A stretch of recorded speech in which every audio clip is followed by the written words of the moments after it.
वित्त वर्ष 2024-25 का पूर्ण बजट 23 जुलाई को पेश होगा। वित्त मंत्री निर्मला सीतारमण इससे पहले 1 फरवरी को अंतरिम बजट पेश कर चुकी हैं, क्योंकि ये चुनावी साल है और अब जब बजट पेश होने की तारीख नजदीक आ चुकी है तो बजट को लेकर तमाम वर्गों की उम्मीदें सरकार से बढ़ जाती हैं। इस बार व्यापारी और मध्यम वर्ग को भी सरकार से काफी उम्मीदें हैं, जिसे लेकर जनता टीवी के हिमाचल से ब्यूरो चीफ विकास शर्मा ने लोगों से उनके दिल टटोलने की कोशिश की है। क्या कुछ उनका कहना है, सुनवाते हैं। केंद्र सरकार का आम बजट आने वाला है और ऐसे में 23 जुलाई का समय तय किया गया है। 23 जुलाई को आम बजट आ रहा है और ऐसे में कई वर्गों को उम्मीद है कि इस बार का यानी मोदी सरकार का 3.0 जो ये बजट आना है इस कार्यकाल का, ये कैसा होगा, क्या ये लोक लुभावन होगा, क्या इसमें बदलाव होगा। और खास तौर पर हिमाचल, क्योंकि हिमाचल एक पहाड़ी राज्य है और पहाड़ पर एक अलग तरह की तस्वीर रहती है, तो क्या रियायत यहाँ पर मिलती है, क्या लोगों की यहाँ पर उम्मीद है, क्या यहाँ पर जीवन जो है और सरल हो सकता है, क्योंकि कई तरह के वादे जो हैं वो लगातार 2014 से देखने के लिए मिल रहे हैं। कितनी खरी ये मोदी सरकार उतरी है, क्या इस बार भी हिमाचल प्रदेश के लिए कुछ खास इस बजट में होगा या फिर अभी भी इंतजार लोगों का होगा। इस पर बात करने के लिए कुछ लोग मेरे साथ शिमला के हैं और कुछ वरिष्ठ लोग हैं, इनसे बात करने की कोशिश करते हैं। सर, अपना नाम बताइए। सुभाष वर्मा। सुभाष जी, क्या है हिमाचल प्रदेश की मांग इस बार, क्या उम्मीद है, क्या हिमाचल के लिए बजट में कुछ खास होना चाहिए? जो मोदी गवर्नमेंट का ये पहला बजट इस गवर्नमेंट का होने जा रहा है, इसमें हिमाचल के लोगों की बड़ी अपेक्षाएं हैं। उसका एक कारण है, हिमाचल एक बिल्कुल पहाड़ी क्षेत्र है और राज्यों से अगर तुलनात्मक करें, यहाँ कंस्ट्रक्शन कॉस्ट बहुत ज़्यादा होती है। चाहे आप 4 लेन का लें, 4 लेन का जो यहाँ प्रोजेक्ट चला था उससे 4 गुना नुकसान हुआ। उसकी भरपाई के लिए स्पेशल ग्रांट हो, स्पेशल प्रोजेक्ट आए तो इस बजट में उसका प्रावधान हो। दूसरा, किसानों को हर सुविधा दी जाती है, बीज से लेके खाद से लेके सब्सिडाइज हर चीज़ होती है, लेकिन इरिगेशन नहीं। बीज कहाँ से उग के भी हो, सूख जाएगा अगर पानी की व्यवस्था नहीं होगी। तो पानी इरिगेशन स्कीम, चाहे डिप इरिगेशन हो, स्प्रिंकलिंग इरिगेशन हो, उसके लिए कम से कम चेक डैम का प्रावधान हो और स्टेट के लिए एक ऐसा प्रोजेक्ट आए चेक डैम का, ताकि यहाँ पानी किसानों को मिले, सबसे बड़ी उपलब्धता होगी। और तीसरी बात, यहाँ जो बेरोजगारी से भी जुड़ा मुद्दा, वही यहाँ टूरिज्म सेक्टर से जुड़ा है। अगर ये टूरिज्म, हिमाचल एक टूरिज्म हब बन सकता है, अगर यहाँ टूरिज्म के लिए कोई ऐसा एक प्रोजेक्ट इस बजट में आ जाए तो उससे कम ये कि जो यहाँ का युवा बेरोजगार है वो स्वरोजगार में काम करेगा और अन्य को भी रोजगार देगा और यहाँ बड़ी व्यापक उसमें संभावना है स्वरोजगार में। इस पर भी बात करते हैं, टूरिज्म पे भी आते हैं, लेकिन जीरो से कहीं से शुरू करने की आवश्यकता है। आप चलिए यहाँ से सबसे पहले बात कर लेते हैं। अपना नाम बताइए। परमानंद भारद्वाज। अच्छा, परमानंद जी, मुझे ये बताइए कि हिमाचल में अब आप एक रिटायर्ड पर्सन हैं, है ना, वरिष्ठ नागरिक आप हैं, क्या आप ज़रूरत देख रहे हैं हिमाचल में? आपने इतने सालों में क्या बदलाव देखा और क्या आगे आप उम्मीद कर रहे हैं? हिमाचल जो एक छोटा सा स्टेट है हमारा, और यहाँ जो हमारी आर्थिक स्थिति है या इनकम के जो सोर्सेज है वो बहुत कम है। सबसे पहले जब हिमाचल बना था तो यहाँ चेक डैम का प्रोविज़न था, जिससे काफ़ी कुछ लोगों को बहुत फ़ायदा हुआ, पर उस चेक डैम स्कीम को ही बंद कर दिया। तो सबसे पहले तो हमें एग्रीकल्चर में इम्प्रूवमेंट चाहिए, जिसके लिए इरिगेशन स्कीम होनी चाहिए और लोगों को पेड़ लगवाने चाहिए। पेड़ों से ही सब कुछ इनकम आ सकती है। और इस स्टेट में जो रोड है, रोड कनेक्टिविटी तो गांव-गांव तक होनी चाहिए, क्योंकि यहाँ जितने भी विलेजेस है वहाँ सड़क की नेसेसिटी है और फिर उसके मेंटेनेंस के लिए भी प्रोविज़न होना चाहिए। ये नहीं भाई बना दो और उसको कच्चा रखो। और सबसे बड़ी बात यह है कि हिमाचल के लिए स्पेशल बजट ज़रूर होना चाहिए, क्योंकि यहाँ का जो एक्सपेंडिचर है, कॉस्ट ऑफ एक्सपेंडिचर है, वो higher than any state of India है। और यहाँ पर आज दिन तक 47 के बाद कभी भी रेलवे लाइन को कहीं शिमला से 1 इंच ऊपर नहीं बढ़ाया है। जो कि हमारा एप्पल ग्रोइंग एरिया है, वहाँ टनल से ही जानी है और बॉर्डर एरिया तिब्बत का बिल्कुल साथ है। अगर टनलों से रेलवे लाइन आगे चले जाए तो डेवलपमेंट की बहुत बड़ी संभावना है और टूरिज्म भी इसी से जा सकता है, क्योंकि जब तक हर चीज़ में फैसिलिटी। अब पानी की प्रॉब्लम देखो, शिमला में इतनी पॉपुलेशन है, ये पानी हर रोज़ कम ही कम आता है और जितना बजट अलॉट हो रहा है आज दिन तक इस स्टेट के लिए, कभी भी राजा वीरभद्र ने ये नहीं कहा कि मेरे पास पैसा कम है।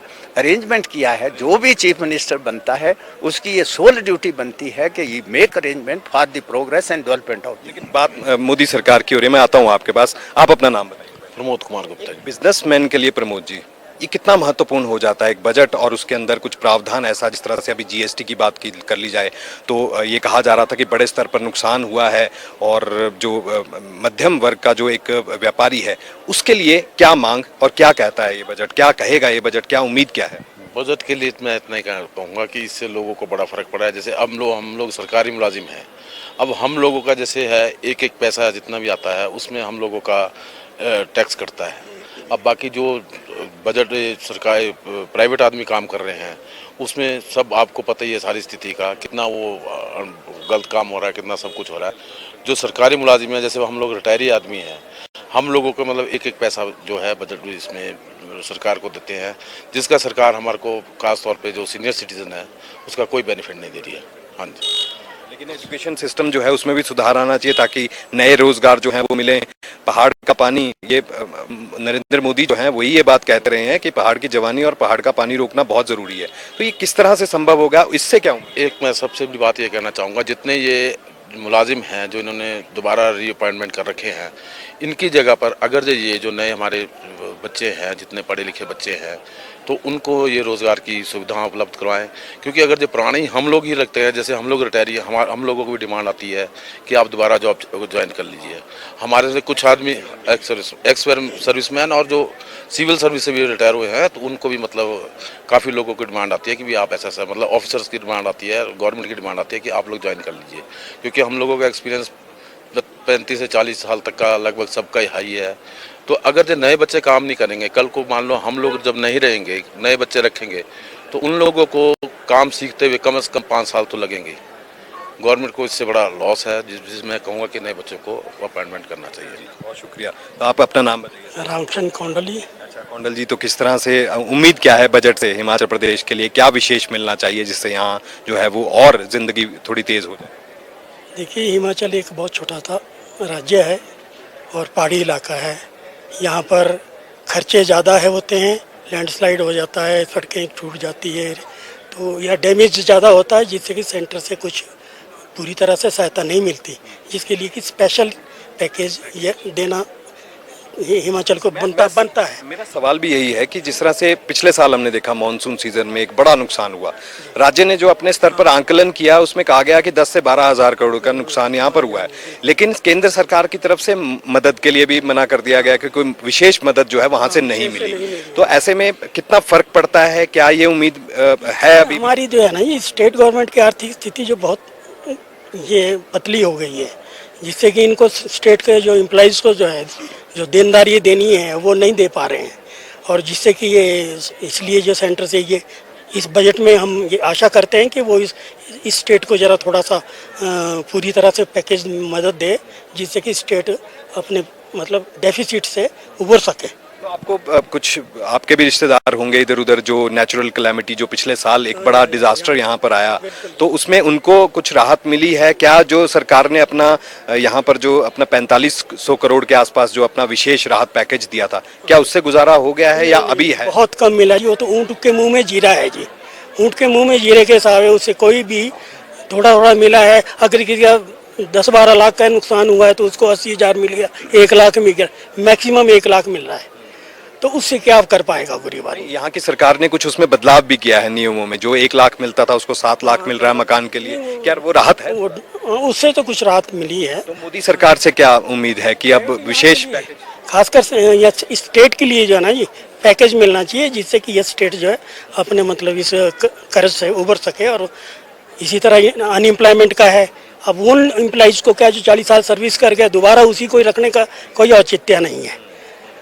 नए आदमियों को जो हमारे अनएम्प्लॉयड यूथ है उससे हाँ उनको मौका मिलना चाहिए, और उससे क्या हमारी एक तो अनएम्प्लॉयमेंट की समस्या सॉल्व हो जाती है, और बनता भी उनका ही है। जिसने 40 साल सर्विस कर ली उसके बाद तो सब कुछ है, पेंशन दे रही है गवर्नमेंट, तो उसके लिए कोई नहीं, नए यूथ को जो मौका मिलना चाहिए जॉब में, तो तो ये चाहते हैं। हाँ जी। चलिए शुक्रिया। सुभाष जी, एक एक मेरा सवाल भी है। देखिए, दो चीजें हैं।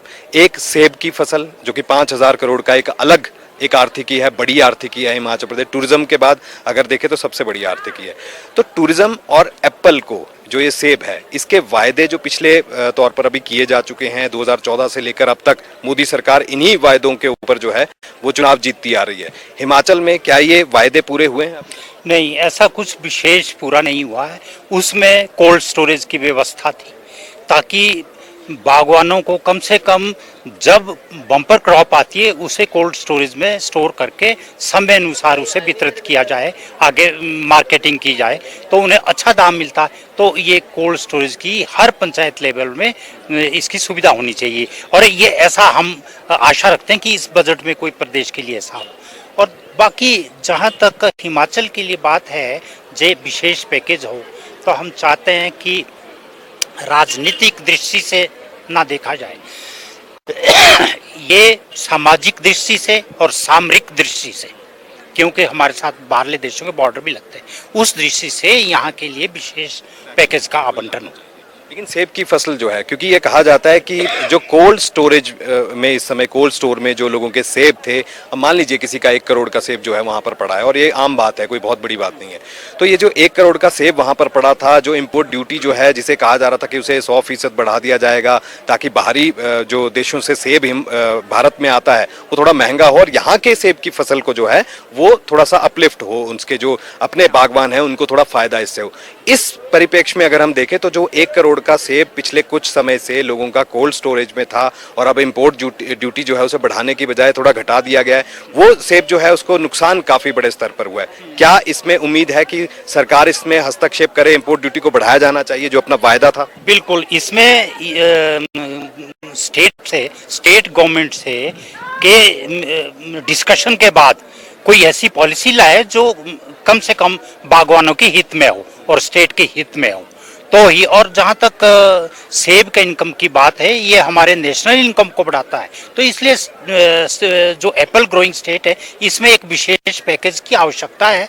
तो और कम से कम ट्रेन मालगाड़ी का अगर रूट इस एप्पल बेल्ट में आगे एक्सटेंड हो तो ये एक कैरिज की बहुत बड़ी अव्यवस्था है। रेल के लिए मैं इसी पे आ रहा था आगे कि रेल के जो ट्रैक्स हैं, रेलवे ट्रैक्स हैं, बड़ी बड़ी योजनाएं थी, वायदे थे। अनुराग ठाकुर जो है वो कहते रहे कि भानुपल्ली रेल से जो है वो आगे हम आ जाएंगे, लेकिन वहां कुछ खास अभी तक काम उस पर नहीं हुआ। हालांकि काम चल रहा है, अंब से आगे जो है वहां तक भी रेल जो है वो पहुंचाई गई और ये भी एक अपना चुनावी वायदा भी था और उसे पूरा भी किया गया, बहुत आगे तक रेल पहुंची। लेकिन सामरिक दृष्टिकोण से अब हिमाचल के साथ जो चीन है उसका एक बॉर्डर लगता है, उसके साथ ही जो तिब्बत वाला बॉर्डर जो है वो साथ में लगता है, तो ये कितना महत्वपूर्ण हो जाता है सामरिक दृष्टि से अगर ट्रेन जो है? तो ये ट्रेन ये डिस्ट्रिक्ट शिमला का एप्पल बेल्ट एरिया पूरा कवर होता है, इससे दोनों लाभ होंगे, बागवानों को भी होगा और हम सामरिक दृष्टि से भी बिल्कुल निश्चिंत रहेंगे। ये इसमें एक भी इंच शिमला शहर से आगे इधर को एप्पल बेल्ट की तरफ रेलवे का एक्सटेंड नहीं हुआ। हम चाहते हैं कि मोदी गवर्नमेंट की ये पहला बजट होगा, इसमें कम से कम रेलवे के लिए इस पोर्शन में कुछ ना कुछ मिले। शुक्रिया हमसे बात करने। तो एक अपना नाम बताइए सर। आर्यन शर्मा। हम देख रहे हैं पर्यटन, देखिए हम रिज पे खड़े हैं और रिज पे जरा तस्वीर आप एक बार दिखा दीजिए, जरा इस तरफ की तस्वीरें आप दिखा दीजिए। ये जो रिज मैदान है, देश ही नहीं बल्कि विदेशों से लोग यहाँ पर घूमने के लिए आते हैं। अब शिमला अगर कोई व्यक्ति पहुंचता है यहाँ घूमने के लिए, कहा जाता है कि किल्लत है भाई इस चीज की कि यहाँ पर घूमने के लिए एक नेचर है, प्राकृतिक सौंदर्य है, यहाँ की आबो हवा बहुत अच्छी है। क्या पर्यटन की दृष्टि से कुछ और भी यहाँ पर किया जाना चाहिए जिससे रोजगार मिले और टूरिस्ट भी ज्यादा से ज्यादा यहाँ पर आए? आप इस बारे में कुछ आपने देखा? इतने साल से आप यहाँ पर देख रहे हैं, तस्वीर वही की वही है, कुछ विशेष यहाँ पर नहीं हुआ इस पार्क को छोड़कर? नहीं, होना तो चाहिए कुछ ना कुछ सुधार। इस पार्क को ही खोला है सिर्फ, ये जो सारा आपका रिज है इसकी तो अच्छी तरह से मेंटेनेंस होनी चाहिए। अब कहीं आगे धंस रहा है, कहीं यहाँ धंस रहा है, तो ये तो थोड़ा स्टेट गवर्नमेंट को भी सोचना चाहिए। लेकिन हिमाचल में इससे भी अच्छे और भी बहुत अच्छे ऐसे मतलब कि अनछुए कुछ ऐसे जगहें हैं, कुछ ऐसे टूरिस्ट डेस्टिनेशंस हैं, तो क्या उनका विकास होना जरूरी है? क्या उससे रोजगार के अवसर मिल सकते हैं? ऐसा तो अगर संभावनाएं तो है, लेकिन करना बड़ा मुश्किल है क्योंकि सड़कों से इतना नहीं ना जुड़ा हुआ है हिमाचल। अब अच्छी अच्छी जगह है जहाँ तक अभी सड़कें नहीं गई है, अगर सड़कों का कोई प्रावधान हो जाए तो इसका सुधार सड़कों से अच्छा एक और चीज है आज, क्योंकि अब जमाना हाईटेक हो चुका है, ये कहा जा रहा है कि रोपवे, अगर जैसे ये जाखू रोपवे है, शिमला को भी पूरी तरह से रोपवे से कनेक्ट किया जा रहा है। आने वाले समय में हम देखेंगे जो प्रोजेक्ट यहाँ पर चल रहे हैं, बताया जा रहा है कि एक इस तरह से एक ब्रिज बनाया जाएगा, एक रोपवे प्रोजेक्ट जो है वो जगह जगह हिमाचल प्रदेश में होने चाहिए। क्या इस बारे में भी उम्मीद है यहाँ के लोगों को? ऐसा तो असंभव है, क्योंकि आर्थिक स्थिति वैसे ही पहले ही खराब है। केंद्र में बजट में अगर कोई प्रावधान, केंद्र में तो वैसे लगता नहीं है, केंद्र से अगर केंद्र से तो लगता नहीं है, लेकिन उम्मीद है लोगों को। उम्मीद स्टेट गवर्नमेंट से ही है। अच्छा। केंद्र से तो बहुत कम। अभी तक कुछ मिला नहीं है, कहना चाहते हैं? नहीं मिला भी नहीं है, लेकिन मिलेगा भी असंभव है, बड़ा मुश्किल। आप अपना नाम बताइए। विक्रम सिंह। अच्छा, क्या करते हैं विक्रम? मैं ऐसे लॉकडाउन से बाद बेरोजगारी हूँ। लॉकडाउन से बेरोजगार है, आप आगे आइए, आपसे बात करना बेहद जरूरी है। आप ये बताइए कि रोजगार कितना महत्वपूर्ण है। आम बजट आ रहा है 23 जुलाई को केंद्र सरकार का।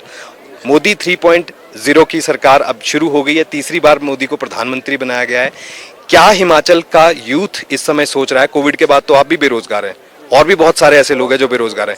क्या रोजगार के क्या अवसर मिल सकते हैं? कितनी उम्मीद है लोगों को? मोदी जी से तो कोई उम्मीद नहीं है, कोई सेंटर से तो कोई उम्मीद नहीं है।